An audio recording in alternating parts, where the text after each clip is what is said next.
तीन चार चीज़ों के बारे में पता चलेगा आपको इस वीडियो में। एक तो रोहित विराट के बारे में, क्योंकि अजीत अगरकर ने एक अर्जेंट कॉल की है और इस अर्जेंट कॉल को बहुत रिसेंटली किया गया है। ये मैं बहुत पुरानी बात आपको नहीं बता रहा हूँ। दूसरी चीज़ आपको पता चलेगी ऋषभ पंत की इंजरी रिकवरी के बारे में, कि ऋषभ पंत जो है वो कब तक आपको वापस आते हुए दिखेंगे। तीसरी चीज़ आपको देखने को मिलेगी श्रेयस अय्यर के बारे में, कि क्या श्रेयस अय्यर टेस्ट स्क्वाड में होंगे, क्योंकि उन्हें अचानक से सेकेंड जो इंडिया वर्सेस ऑस्ट्रेलिया का टेस्ट था लखनऊ में, उससे उन्हें भेज दिया गया और आराम करने की नसीहत दी गई है। क्या कहानी है, इनटू द थिंग्स, क्या कुछ हो रहा है at this point of time. और एक और इम्पॉर्टेंट चीज़, कि क्या आने वाला ये जो इंग्लैंड के बाद ये जो अब अगला टेस्ट दौरा है, जो वेस्ट इंडीज़ का दौरा है, इसमें क्या आपको लग रहा है कि देवदत्त पडिक्कल से पहले रजत पाटीदार की जगह बन रही थी, the way he perform, the way he played, या आपको लग रहा है सरफराज खान कहाँ पर है? इन सारी चीज़ों पर हम बात करने वाले हैं। अब शुरू करते हैं। सबसे इम्पॉर्टेंट चीज़ जो आप लोगों को लगातार eight this point of time जो बहुत रीसेंट है अभी, वो श्रेयस अय्यर को लेकर के है। श्रेयस अय्यर से पहले मैं ऋषभ पंत वाली चीज़ इसलिए बता रहा हूँ क्योंकि उस पर बहुत एक छोटी सी डिटेल है मेरे पास, और उस डिटेल को आप लोगों के साथ शेयर करता हूँ। ऋषभ पंत 15 से 16 तारीख के बीच में जो है वो सेंटर ऑफ एक्सीलेंस पहुँचे। सेंटर ऑफ एक्सीलेंस पहुँचने के बाद जो है उन्होंने पहला जो एक हफ्ता है उनका, उसमें उन्होंने बहुत फिजिकली एक्टिवेट होकर कुछ नहीं किया eight this point of time. लेकिन बीते दिन से उन्होंने अपनी फिजिकल एक्टिविटी शुरू कर दी है, जिसमें उनके टांग पर जोर देना भी उसका एक पार्ट है, कि आपके अब लेग्स भी इनटू द वर्क है। तो वो चीज़ देखते हुए अगले कुछ 10-12 दिनों में, 10-15 दिनों में आप उनको पूरी तरीके से एक्टिव होता हुआ देखोगे। And he is looking forward to the Australia series at this point of time. Body किस तरीके से रेसिप्रोकेट करती है इन सारे वर्कलोड्स के बाद, जो भी लोड पड़ेगा उनकी बॉडी पर, उनके पाँव पर खास तौर पर, उसके बाद बॉडी किस तरीके से रेसिप्रोकेट करती है वो एक डिफरेंट चीज़ है। But at this point of time he is thinking for Australia. वो साउथ अफ्रीका सीरीज़ के लिए नहीं सोच रहे। South Africa is a given. South Africa कोई जो भी थोड़ा बहुत भी इंजरीज़ को समझता है, जिसने थोड़ी बहुत भी क्रिकेट कवर करी है, वो आपको ये बड़ी आसानी से बता देंगे कि साउथ अफ्रीका सीरीज़ तो गिवन है। लेकिन क्या उससे पहले कुछ इनटू हिज माइंड है? यस, उनके दिमाग में है कि वो ऑस्ट्रेलिया की ये जो वनडे टूर है और जो T20 टूर है, इसके लिए तैयार रहना चाहते हैं, और अभी वो उसके लिए बड़ी तेज़ी से जो है वो अपनी रिकवरी में लगे हुए हैं। So at this point of time Rishabh Pant is looking forward to the Australia series. उसमें उनका नाम आ सकता है at this point of time. अब 10 दिन बाद बॉडी कैसे रिएक्ट करेगी उसके बारे में मुझे जानकारी नहीं है, होगी भी नहीं। तो yes, he is looking forward to Australia series. अब सबसे इंपॉर्टेंट चीज़, मुझे ऐसा लग रहा है कि कहीं ना कहीं एक आउटसाइड चांस है कि Shreyas Iyer into the scheme of things आएंगे India versus West Indies tour के इस पहले गेम में, क्योंकि उन्हें जिस तरीके से वापस भेजा गया, जो मैंने पता करने की कोशिश करी है, मुझे यही पता चल रहा है कि ना कोई इमरजेंसी कॉल है फैमिली में, ना कोई उनको इंजरी हुई है।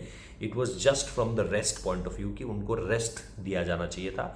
क्योंकि वो अभी आपने देखा कि उन्होंने दुलीप ट्रॉफी भी खेली, फिर उन्होंने यहाँ का एक गेम भी खेल लिया, एंड नाउ कि जिनको लगा होगा कि भाई अब इनको एक गेम का रेस्ट देना चाहिए, तो उन्होंने रेस्ट दिया। और उसके बाद मुझे ऐसा लग रहा है, पर्टिकुलरली मुझे लग रहा है शायद देवदत्त पडिक्कल के साथ आप उनको जोड़ दें, या देवदत्त पडिक्कल के बिना आप उन्हें देखें। बट रजत पाटीदार ने जिस तरीके से खेला है यार, आई थिंक रजत पाटीदार को होना चाहिए था। और मेरे लिए बड़ा सरप्राइजिंग है कि पाटीदार इस स्क्वाड में नहीं है, और मतलब अभी स्क्वाड आया नहीं है, लेकिन जो चर्चाएं भी चल रही हैं उन चर्चाओं में भी उनका नाम नहीं है। अब जिस तरीके से उन्होंने पिछले कुछ सालों से, और ऐसा नहीं है कि वो रिसेंटली बहुत अच्छा खेल रहे हैं, 2021-2022 सीजन से देखिए, सरफराज खान के बाद कोई सेकंड हाईएस्ट रन स्कोरर है एमपी के लिए। उस सीज़न जिस सीज़न एमपी जीती थी, was the highest run scorer. वहाँ से लेकर अगर अब तक आप आ जाएँ तो पाटीदार ने लगातार रन्स बनाए हैं। सो मैं थोड़ा सा सरप्राइज हूँ कि उनका नाम नहीं है अभी चर्चाओं में। सो श्रेयस अय्यर को लेकर के मुझे eight this point of time, ये मेरा हंच है, ये मेरे को किसी ने बताया नहीं है, ये मेरा हंच है। ये ज़रूर बताया कि उनको आराम करने के लिए वापस भेजा है।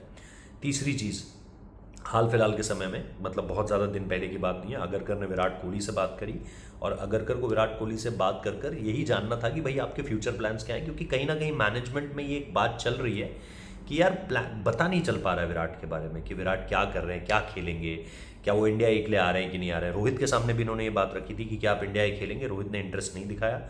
विराट ऑब्वियसली भी उसमें शामिल नहीं है। तब जाके आपने 14 तारीख को जो है वो स्क्वाड अनाउंस कर दिया, जो इंडिया ए वर्सेस ऑस्ट्रेलिया है, कानपुर में 3 मैचेस होने हैं, उसमें विराट और रोहित दोनों नहीं है।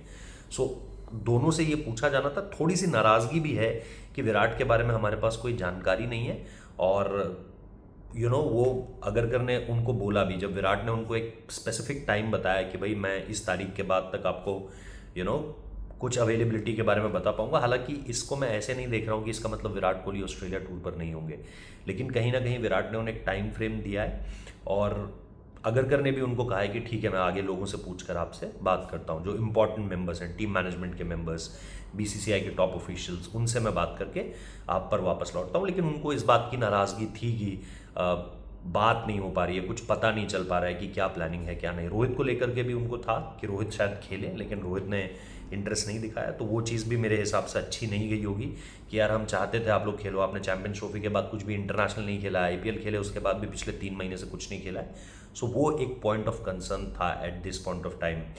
तो ये सारी चीज़ें हैं जो इस समय पे इक्वेशन में चल रही हैं। मेरे हिसाब से जल्द ही इस पर कोई ना कोई अपडेट आपको ज़रूर मिलेगी। टीम वेस्ट इंडीज़ दौरे के लिए जो है वो आने वाले 1-2 दिन में आ जाएगी। कल मीटिंग है, कल आ जाए या तो शाम तक या फिर परसों तक आ जाए, इससे ज़्यादा आगे नहीं बढ़ेगी। और इन सारी चीज़ों के बीच में कुछ इम्पॉर्टेंट कॉल्स टीम इंडिया को लेनी है अपने प्लेयर्स को लेकर के।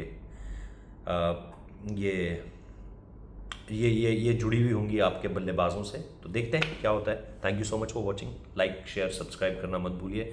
आप सुपर थैंक्स से भी सपोर्ट कर सकते हैं, मेंबरशिप भी बाय कर सकते हैं, उससे भी बड़ी हेल्प मिलती है। आप शेयर करेंगे तो अच्छा लगेगा। लाइक और कमेंट ज़रूर करें। Thank you.